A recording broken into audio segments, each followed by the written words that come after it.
97 recipients of the Presidential Medal of Science and Technology.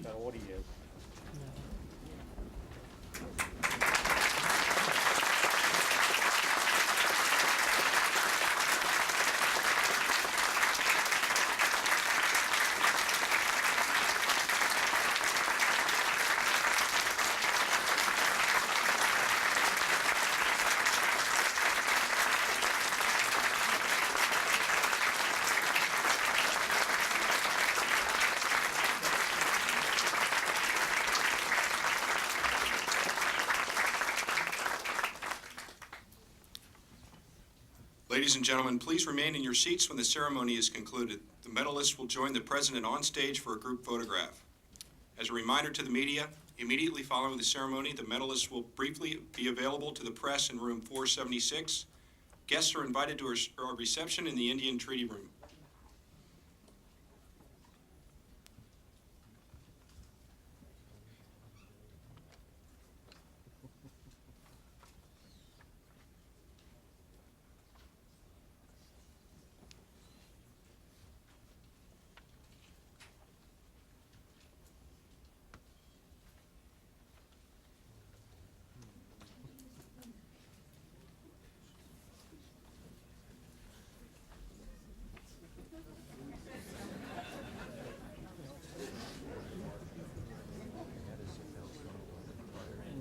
The President of the United States, accompanied by Commerce Secretary William Daley and Dr. John Gibbons, Assistant to the President for Science and Technology.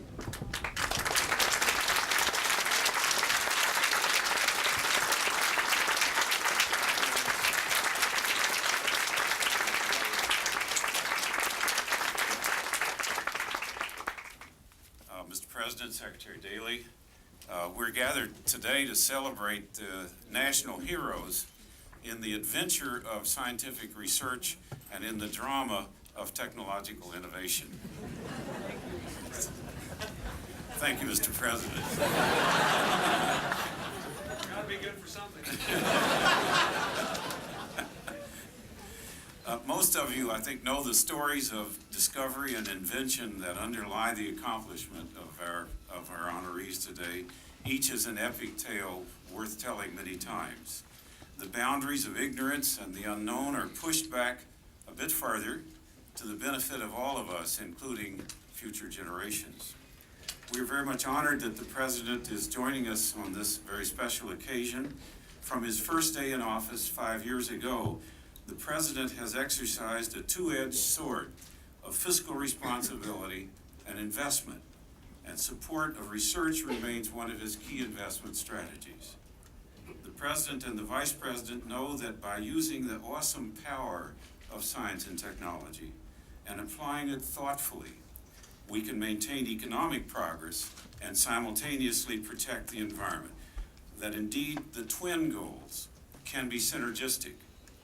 With his firm and unwavering belief in these principles, President Clinton advances the prospects for this nation and the world for both the present and the future. Now it's my pleasure to introduce Secretary Daley. Thank you. Thank you, Jack, and good morning to each of you. I'm extremely delighted to be here. The National Medal of Technology is our nation's highest honor for technological innovation, and it is reserved for true American trailblazers, those who have been a force for progress and have improved the quality of life for all of our citizens. Our winners have created practical technologies that are driving our economic growth, our U.S. competitiveness, and a higher standard of living for people around the world. They emerge from a nationwide competition and very intense peer review, and I express our deep appreciation for those members of the Evaluation Committee who worked so hard to make this possible, many of whom are with us this morning. Again, I congratulate each of the honorees, and it is my extreme privilege to introduce a leader whose bold vision is building a bridge to the 21st century on the strength of the most vibrant economy in over a generation, an empowered citizenry, and insightful advocacy for science and technology programs. Ladies and gentlemen, the President of the United States.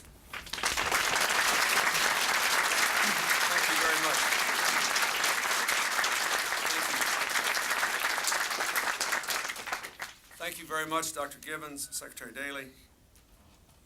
I'm also delighted that Neil Lane, the Director of the National Science Foundation, and Dr. Harold Varmus, the Director of the NIH, are here with us, as well as the Chairman of the House Science Committee, Congressman Sensenbrenner. Thank you very much for being here.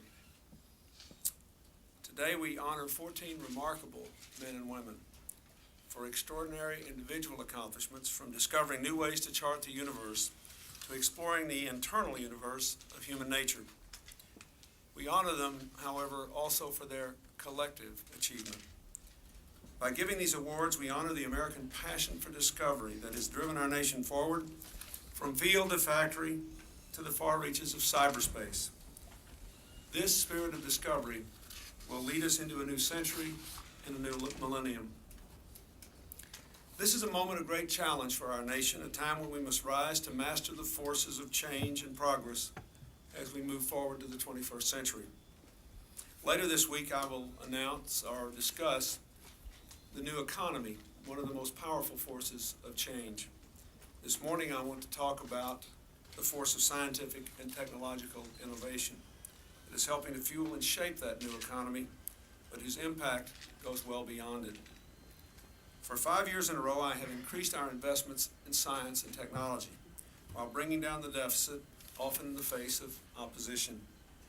These investments have surely paid off in higher paying jobs, better health care, stronger national security, and improved quality of life for all Americans. They are essential to our efforts to address global climate change, a process begun last week in Kyoto with the strong leadership of the Vice President.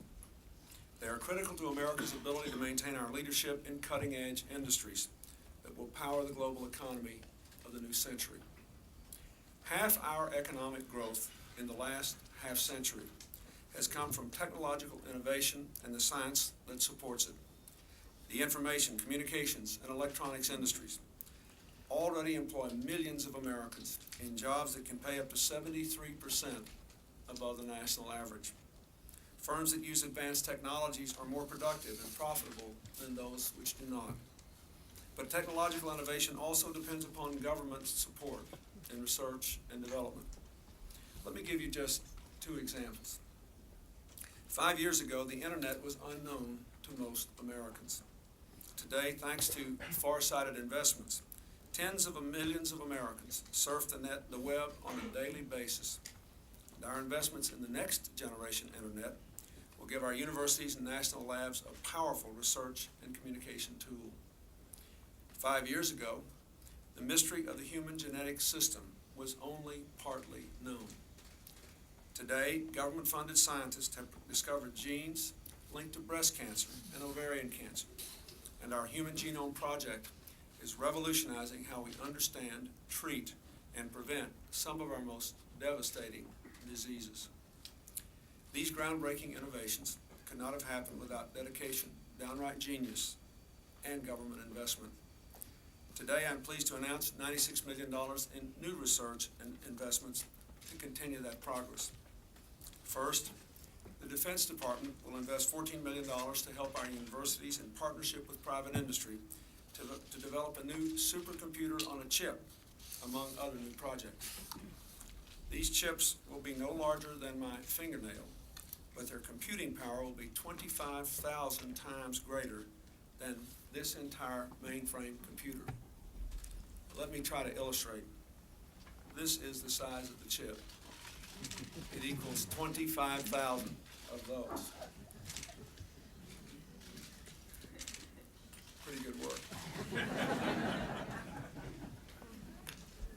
This technology, once developed, will make possible everything from faster, cheaper home computers to advanced weapon systems, to cleaner, more efficient car engines, and many, many others. Second, the Commerce Department's Advanced Technology Program will sponsor a series of private sector competitions for $82 million in new grants to foster innovations like cleaner energy sources that reduce greenhouse gases, low-cost methods of producing life-saving drugs, and radio transmitting ID cards that can help to locate lost children, to name just a few. These investments will help to usher in a new era of discovery we can only dream of today. Benjamin Franklin once said he was sorry to have been born so soon because he would not, and I quote, have the happiness of knowing what will be known 100 years hence. It's hard to imagine what he would think if he were here 200 years later. I'm sure he'd be filled with awe and pride that the American tradition of innovation he helped to establish is still driving our nation forward. And who knows what will be known in only 25 years, whom we will be honoring.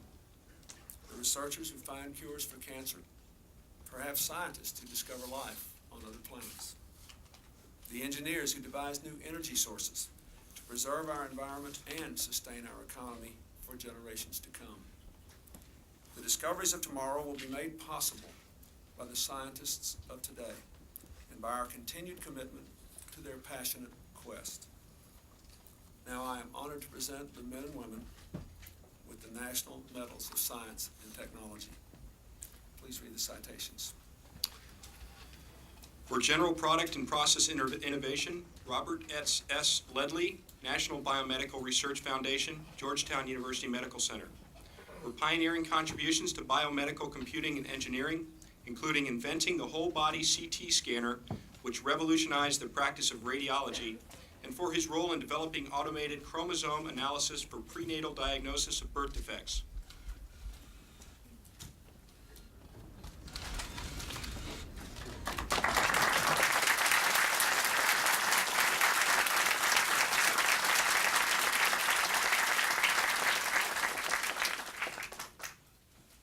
For general product and process innovation and technology transfer, Ray M. Dolby, Chairman of the Board, Dolby Laboratories, Incorporated. For inventing technologies that have dramatically improved sound recording and reproduction, fostering their adoption worldwide, and maintaining a vision that for more than 30 years has kept the world listening.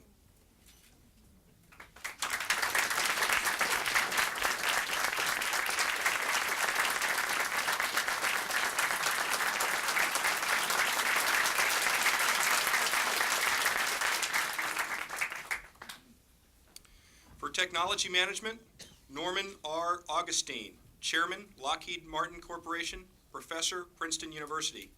For visionary leadership of the aerospace industry, for championing technical and managerial solutions to the many challenges in civil and defense systems, and for contributions to the United States' world preeminence in aerospace.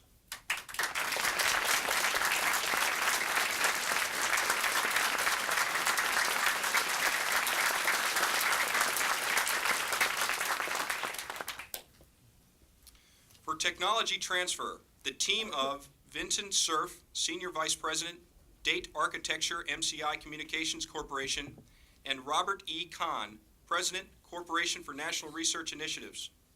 For creating and sustaining development of Internet protocols and continuing to provide leadership in the emerging industry of Internet working.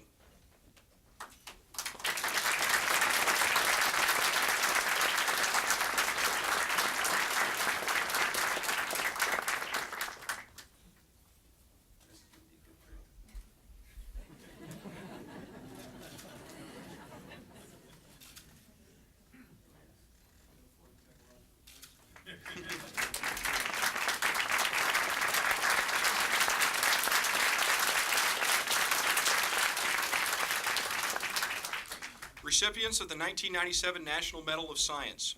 For Behavioral Social Sciences, William K. Estes, Harvard University, for his fundamental theories of learning, memory, and decision, his pioneering development and testing of mathematical models of psychological processes have set the standard for theoretical progress in behavioral and cognitive science.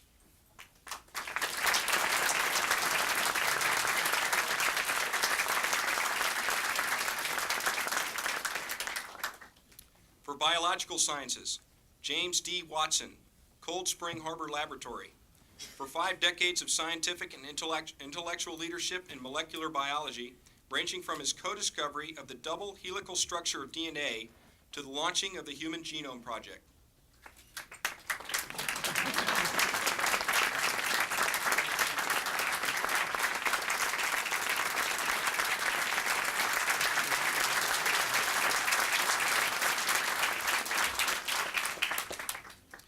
For Biological Sciences, Robert A. Weinberg, Whitehead Institute for Biomedical Research and Massachusetts Institute of Technology, for his contribution to the identification of cellular oncogenes and their role in cancer, which led to a better understanding of the molecular basis for cancer and its diagnosis and therapy.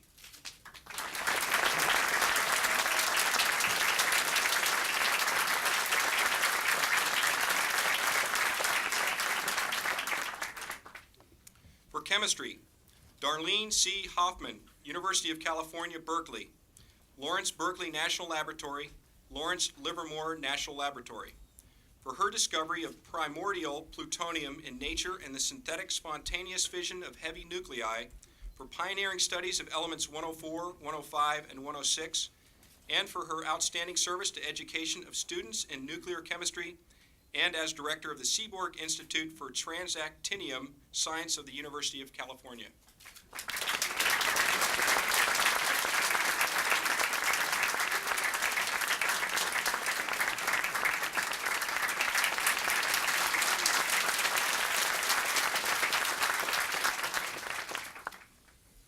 For chemistry, Harold S. Johnston, University of California, Berkeley, for his major contributions to the chemical sciences in the areas of kinetics and photochemistry, and for his pivotal role in providing understanding and conservation of the Earth's atmospheric environment.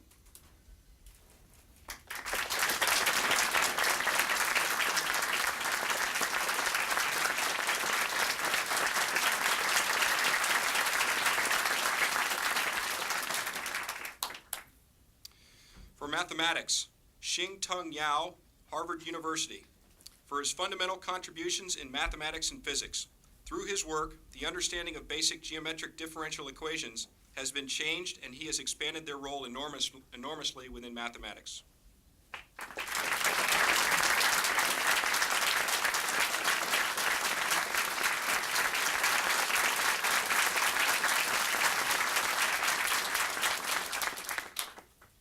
For physical sciences, Marshall N. Rosenblut, University of California, San Diego, for his fundamental contributions to plasma physics, his pioneering work in computational statistical mechanics, his world leadership in the development of controlled thermonuclear fission, and his wide-ranging technical contributions to national security.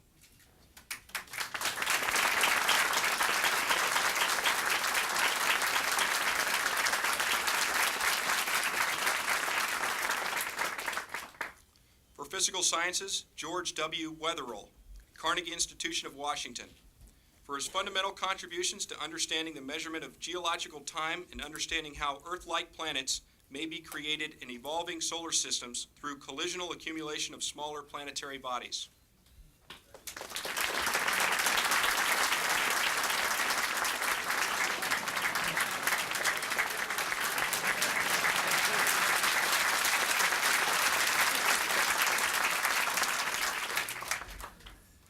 For physical sciences, Martin Schwarzschild, awarded posthumously, Princeton University, for his seminal contributions to the theory of evolution of stars and his creative insights into galactic dynamics, which form the basis of much of contemporary astrophysics, and his lifetime of dedication to students. His influence on U.S. astronomy in the second half of this century is unsurpassed. Accepting the award is Bruce Drain, Director, Princeton Observatory.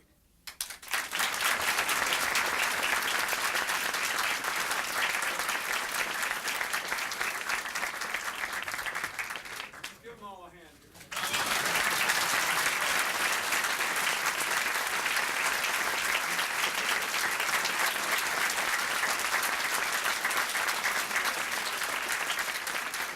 Ladies and gentlemen, please hold your seats as the President takes a group photograph with the 1997 National Medals of Science and Technology laureates.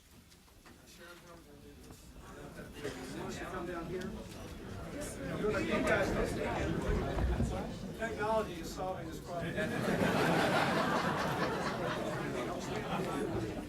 you fit in the slices in between, and if the gentleman on this side turn out your left shoulder, the gentleman on this side turn out your right shoulder, and if you need to step down right here, this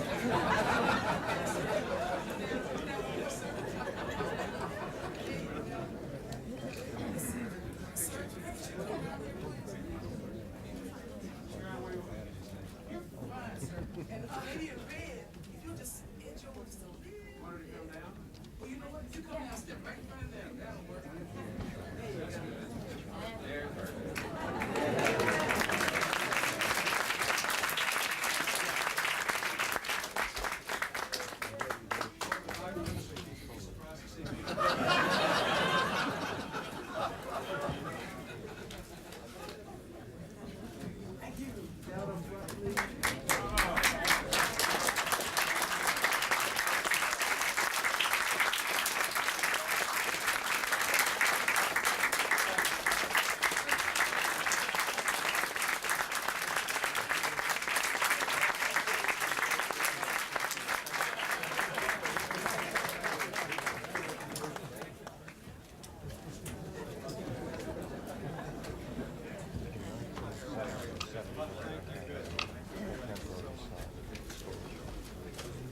Thank you all very much. Thank you.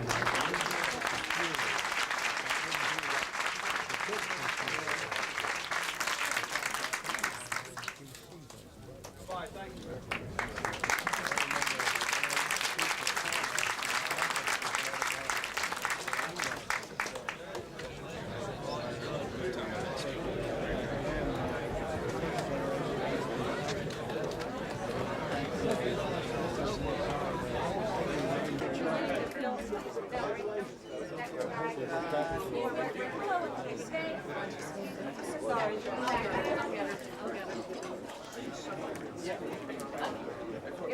All perfection, huh?